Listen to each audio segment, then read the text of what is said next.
Good morning and Borodar. How are you this morning? I've got a thing that's come up on my screen there. I've managed to get rid of it. So, how was your weekend? It's warming up, isn't it? Hands up, who's hot? Me! Horribly hot. I don't like it, and I don't want to be a grump because I get grumpy about people who complain about the weather.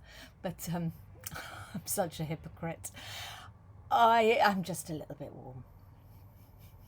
And it's only going to get worse, isn't it? I'll be the sweaty red-faced one in the corner. I don't know about you. Lots of iced water, lots of cold showers. So I had a very full weekend as usual. And it was one of those weekends that just kept on giving and giving and giving. I've had quite a lot of feedback from last week's little video about joy, that it really hit the spot for you. And I do so wish I hadn't done joy last week, because I want to do it this week, because the weekend was full of it. And I was just reminded about how it doesn't matter how tired you get, as long as you give your best, then you get so much back from God. And He's just there in everything if you allow Him to be. And my heart is full. It really is full. I'm weary from the weekend. It's not a great way to start Monday, is it? But my heart is full, and it's full because I did my best and God rewarded that in abundance. The children in the afternoon on Sunday were an utter delight. To have little ones just begging for a little bit more. Can we do a bit more?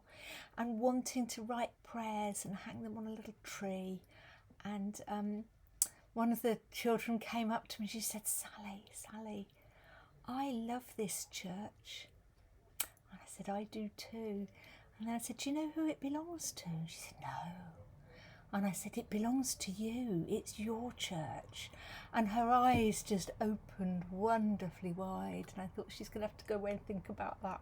And I might have to explain it some more. But those little moments just are an utter delight. So I want to share with you one of Jan Richardson's blessings that just hits the spot, and I hope it will set you up for a good week.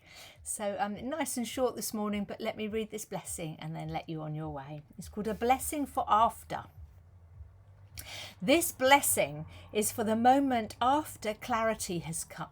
Sorry, this is me all over. I think, what am I doing? I'm ploughing through. I don't know why we're doing this. I don't seem to be getting any answers. Is this really the right thing to be doing? And then afterwards, the clarity comes. A blessing for after. This blessing is for the moment after clarity has come, after inspiration, after you have agreed to what seems impossible. This blessing is what flows after illumination departs, and you realise there is no map for the path you have chosen, no one to serve as guide, nothing to do but gather up your gumption and set out. This blessing will go with you. It carries no answers, no charts, no plans. It carries no source of light within itself. But in its pocket is tucked a mirror that from time to time it will hold up to you, to remind you of the radiance that came when you gave your awful and wondrous yes. Let's all try and say yes a little bit more often, shall we? And see what risks we might be willing to take and how God might answer that courage, that freedom and that willingness. Have a good one. I know you know where to find me, and tell me how you get on by saying yes. Lots of love and God bless to you. Bye bye.